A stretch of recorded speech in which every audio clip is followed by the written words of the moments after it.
Hi guys, welcome to cricket Venkatesh. కొసమెరుపు అంటే ఇదేమో కదా. ఈరోజు రెండు కొసమెరుపులు చూసాం. ఫస్ట్ మ్యాచ్లో, ఈరోజు డబుల్ హెడర్లోని ఫస్ట్ మ్యాచ్లో Chennai super kings 83 runs massive మార్జిన్తో గుజరాత్ మీద గెలిస్తే, సెకండ్ మ్యాచ్ నైట్ మ్యాచ్లో Sunrisers Hyderabad KKR defending champion పైన 110 రన్స్ మరింత హ్యూజ్ మార్జిన్తో గెలిచారు. సో లాస్ట్ మ్యాచ్లో ఈ రెండు టీమ్స్ కూడా బ్రహ్మాండంగా పర్ఫామ్ చేశాయి. ఇది మనకు తెలిసిన సన్ రైజర్స్ టీం. ఈ సీజన్ ఫస్ట్ మ్యాచ్లో కూడా ఇలాగ ఆడారు. తర్వాత ఎక్కడో మిస్ అయిపోయారు, తప్పిపోయారు. సమ్ ఇంపోస్టర్ ఎవరో వేరే వాళ్ళు వచ్చేసి సన్ రైజర్స్ టీంగా ఆడేశారు మిగతా 12 మ్యాచ్లు. కానీ లాస్ట్ మ్యాచ్లో మళ్ళీ మనకు తెలిసిన Sunrisers team which we have seen last year, అది మళ్ళీ కనిపించింది. ఫస్ట్ మ్యాచ్లో మనం చూసాం కదా, సీజన్ ఫస్ట్ మ్యాచ్లో బ్రహ్మాండంగా ఆడి 286 కొట్టారు. అండ్ ఈ మ్యాచ్లో కూడా అదే స్టైల్లో, అదే turbo charged batting, ultra aggressive beast మోడ్లోకి వెళ్ళిపోయి 278 for just 3 wickets. Run rate మీకు ప్రతి ఓవర్లో పెరుగుతూ ఉంది వడ్డీలా.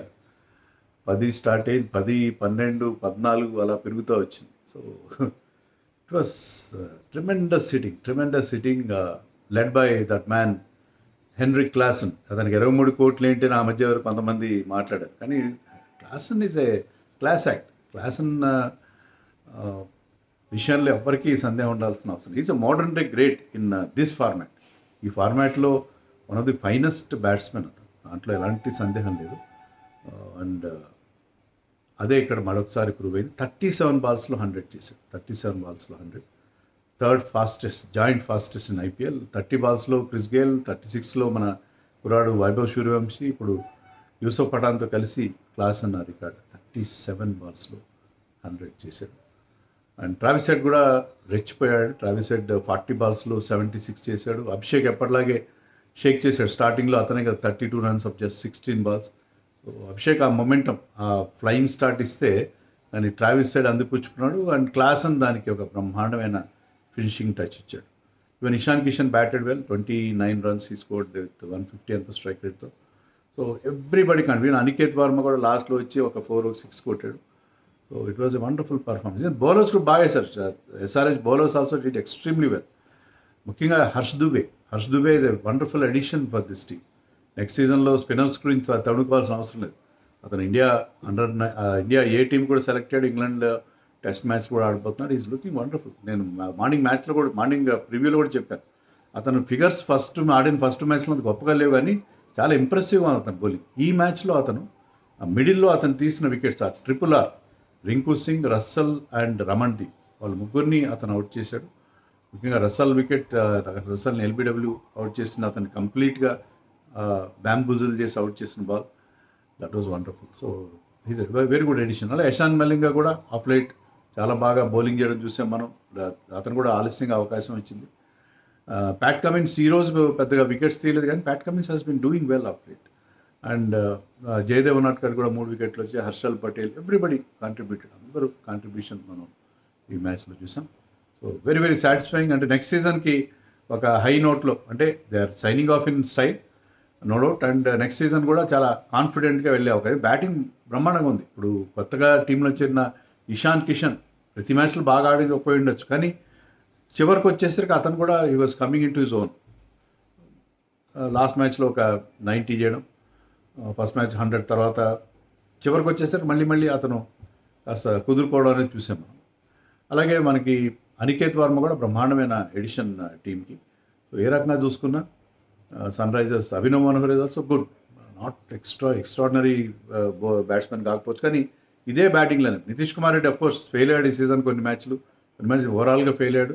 బట్ నితీష్ ఆల్సో వినో, అతనికి ఉన్న టాలెంట్ మనకు తెలుసు. సో ఎస్ఆర్హెచ్ నెక్స్ట్ సీజన్ చాలా కాన్ఫిడెంట్. ఒకరిద్దరు ఫాస్ట్ బౌలర్స్ అండ్ మరొక మంచి స్పిన్నర్, ఒకరిద్దరు ఇండియన్ ఫాస్ట్ బౌలర్ ఒకరు, ఫారిన్ ఫాస్ట్ బౌలర్ ఒకరు, వాళ్ళు సమకూర్చుకుంటే సరిపోద్దని అనుకుంటున్నాను. సో టాస్ గెలిచి ముందుగా బ్యాటింగ్ తీసుకున్నారు. అంటే పిచ్ బ్యాటింగ్ అనుకూలంగా పిచ్ని బాగా రీడ్ చేశారు. ప్లస్ వాళ్ళ కాన్ఫిడెన్స్, ఎందుకంటే మనం ఫస్ట్ బ్యాటింగ్ చేసి పెద్ద స్కోర్ బోర్డు మీద పడదు. మన స్ట్రెంత్ అది. మన స్ట్రెంత్ ఏంటంటే to bat first and put a massive score on the board అని చెప్పి వాళ్ళు అలాగే ఫస్ట్ బ్యాటింగ్ తీసుకున్నారు. సో ఎవరిని కేర్ చేయలేదు. అది వైభవ్ అరోరా కావచ్చు, మరొకటి కావచ్చు, హర్షిత్ రాణా, ఎవ్వరు బౌలింగ్ వేసినా, ఈవెన్ ఆండ్రిక్ నోకియా అని కూడా పెద్ద వాళ్ళు కేర్ చేసింది లేదు. So they went for lots and lots of runs from the beginning power ప్లేలో. స్పిన్నర్స్ని కూడా నారాయణ్ మీద కూడా ట్రావిస్ హెడ్ విరుచుకుపడ్డాడు. అభిషేక్ నారాయణ్కి అవుట్ అయ్యాడు, but before that he scored some boundaries of Narayan also. And Varun Chakravarthy ఎప్పుడు లేడు. వరుణ్ చక్రవర్తి ఇన్ని రన్స్ ఇవ్వడం నేను ఎప్పుడు చూడలేదు. 3 ఓవర్లు వేసాడు, దాంట్లో 54 రన్స్. అంటే ఓవర్కి మోస్ట్ ఎక్స్పెన్సివ్ బౌలర్. అతను అంత షార్ట్ వేయడం నేను ఎప్పుడు చూడలేదు. వరుణ్ చక్రవర్తి అతని ప్రత్యేకత ఏంటంటే ఎన్ని బ్యాట్స్మెన్ రన్స్ కొడుతున్నా సరే ఈ బౌల్స్ ఫుల్ బౌలర్ లేదు. కానీ ఇప్పుడు క్లాసన్ చూసేసరికి వరుణ్ చక్రవర్తి కూడా భయపడిపోయాడు క్లాసన్ ఇప్పుడున్న ఫామ్లో.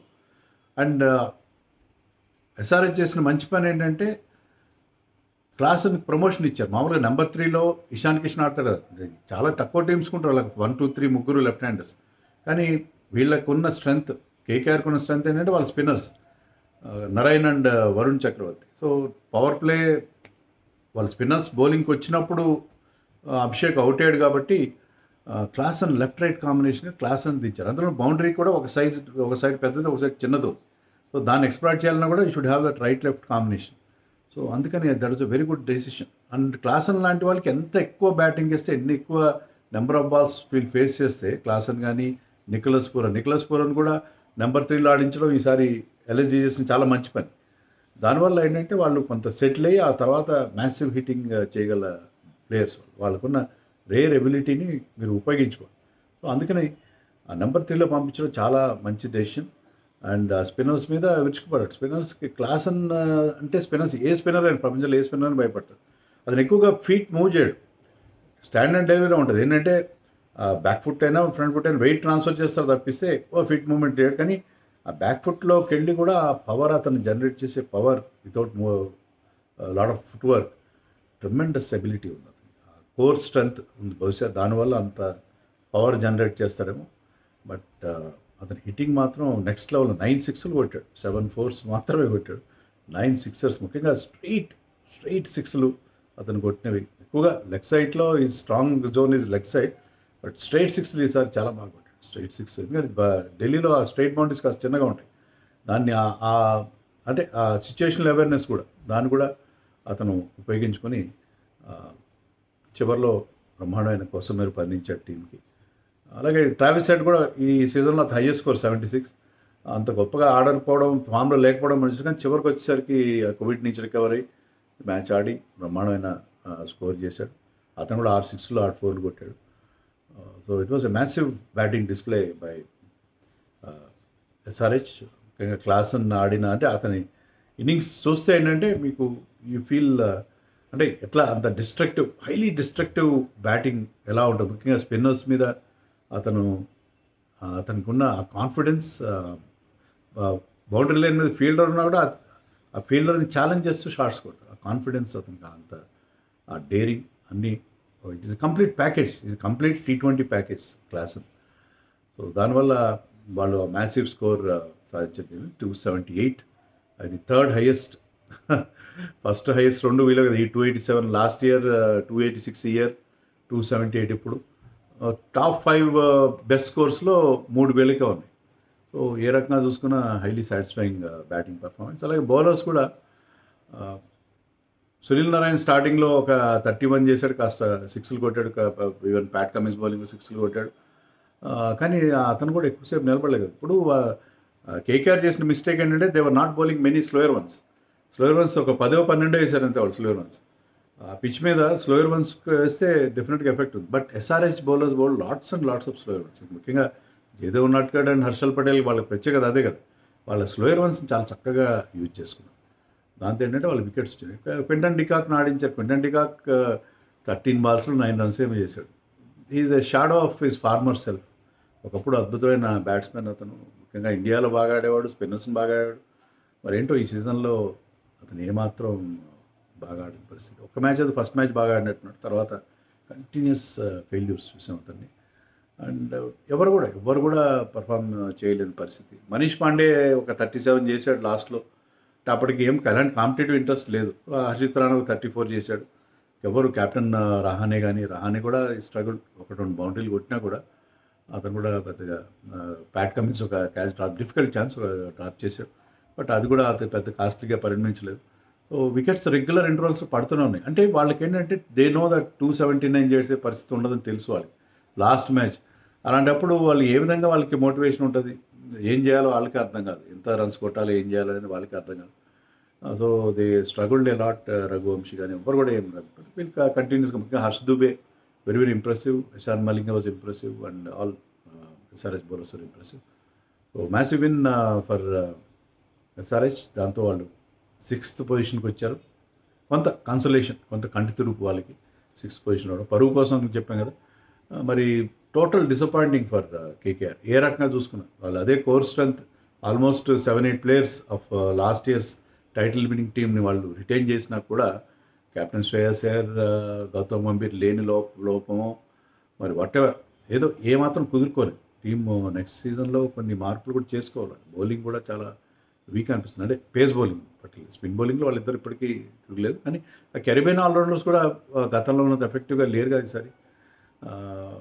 మనం పొద్దున అనుకున్నాం కదా ఎంత గొప్ప మందుకైనా ఎక్స్పైరీ డేట్ ఉంటుందని చెప్పి. మన రసల్ లాంటి వాళ్ళకి ఎక్స్పైరీ డేట్ ఏమైనా అప్లై అవుతుందా? So what ever. So last మ్యాచ్లో కేకేఆర్కి డిసప్పాయింట్మెంట్ అండ్ ఎస్ఆర్హెచ్కి లాస్ట్లో కొంత అంటే వరుసగా 2 మ్యాచ్లు గెలిచిన సాటిస్ఫాక్షన్ వాళ్ళకి కొంత ఉంటుంది కదా. ఈవెన్ వాళ్ళు ఢిల్లీ క్యాపిటల్స్ జరిగిన రద్దయిన మ్యాచ్లో కూడా their bowlers did really well. So చివరిలో పుంజుకున్నారు కానీ అప్పటికే చాలా ఆలస్యం అయిపోయింది. Too late in the day కదా.